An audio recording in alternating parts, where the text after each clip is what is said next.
नमस्कार साथियों, अगर आप क्लास 12 में पढ़ते हो और आपने कॉमर्स लिए रखी तो चैनल आप ही के लिए। अगर अभी तक आपने हमारे चैनल को सब्सक्राइब नहीं किया तो फटाफट से जाके सब्सक्राइब कर दीजिए। क्यों? क्योंकि आज की वीडियोस में हम सब डिस्कस करने वाले हैं कि आखिर में आपके बिजनेस स्टडीज का सिलेबस क्या है। तो चलिए बिना किसी रुकावट के शुरू करते हैं अपनी इस वीडियो का।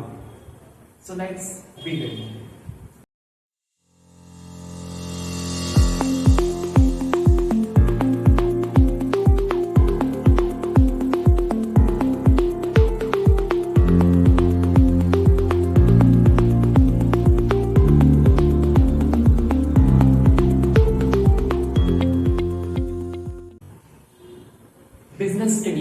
बिजनेस स्टडीज में देखा जाए तो बेसिकली आपके 12 चैप्टर्स होते हैं जो कि वन बाय वन आपके वर्क चैप्टर नंबर 1 से स्टार्ट होगा, चैप्टर नंबर 12 पे फिनिश हो जाएगा।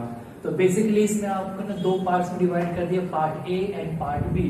पार्ट ए में आपके बेसिकली देखा जाए तो 8 चैप्टर है, देन उसके बाद आपका पार्ट बी में आपके बचते हैं 4 चैप्टर, और आप सब इन सबको इंक्लूड कर लो तो टोटल कितने बन जाएंगे 12 चैप्टर्स।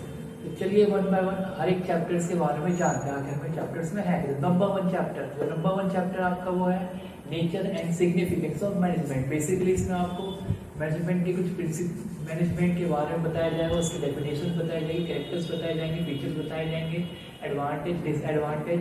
देन आता है आपका सेकंड चैप्टर जिसका नाम है principle of management. Principles of management के अंडर बेसिकली आपके 2 पर्सन है, फ्योल्स एंड टेलर, जिनमें कुछ प्रिंसिपल्स बताए हैं उन्होंने अपने अपने मैनेजमेंट्स को लेके इसको लेके पढ़ने वाले। देन चैप्टर थर्ड आता है, चैप्टर थर्ड है आपका बिजनेस एनवायरनमेंट। बिजनेस एनवायरनमेंट में आप बिजनेस रिलेटेड एनवायरनमेंट्स के बारे में पढ़ने वाले, लाइक आपका पॉलिटिकल एनवायरनमेंट हो गया, आपका इकोनॉमिक एनवायरनमेंट हो गया, सोशल एनवायरनमेंट हो गया। तो ये सारी चीजें आपको थर्ड चैप्टर में मिलने वाले। देन आता है आपका प्लानिंग।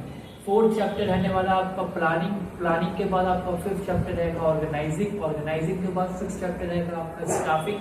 स्टाफिंग के बाद रहेगा आपका डायरेक्टिंग, और लास्ट आपका 8th चैप्टर बचता है पार्ट ए का, वो आता है आपका कंट्रोलिंग। तो इस तरीके से आपके सारे एक चैप्टर पार्ट ए में मिलने वाले हैं। तो चलिए बात करते हैं हमारे पार्ट बी की। पार्ट बी के अंदर बेसिकली हम फाइनेंस से रिलेटेड प्रॉब्लम्स को पढ़ने वाले हैं, उससे रिलेटेड चीजों को देखने वाले हैं।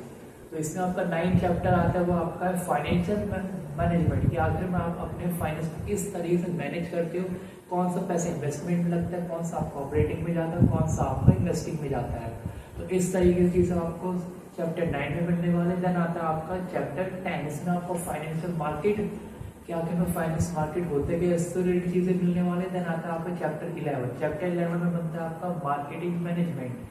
मार्केटिंग मैनेजमेंट के अंदर आता है आपके प्रोडक्ट से रिलेटेड कि आखिर में किस तरीके से आप किसी प्रोडक्ट को मार्केट में एक तरीके से जगह बनाते हो, अपने प्रोडक्ट को मतलब कि व्यू करते हो, दिखाते हो अपने कस्टमर्स। तो वो सारी चीजें देखने को मिलने वाले। फिर लास्ट चैप्टर आता है आपका चैप्टर नंबर 12 जिसका नाम है आपका कंज्यूमर प्रोटेक्शन। कंज्यूमर प्रोटेक्शन के अंदर आप पढ़ने वाले तो आखिर में हमारे गवर्नमेंट ने ऐसी कौन कौन सी चीजें कंज्यूमर राइट्स को प्रोटेक्ट करने के लिए बना रखी है। तो इन सभी चैप्टर्स को वन बाय वन इसी चैनल में पढ़ने वाले तो फटाफट अपने चैनल को सब्सक्राइब कर लीजिए और अपने फ्रेंड के साथ शेयर जरूर कीजिए। तो ऐसी और भी वीडियोस के लिए बने रहिए हमारे साथ। तब तक के लिए धन्यवाद। मिलते हैं हमारी नेक्स्ट वीडियोस में।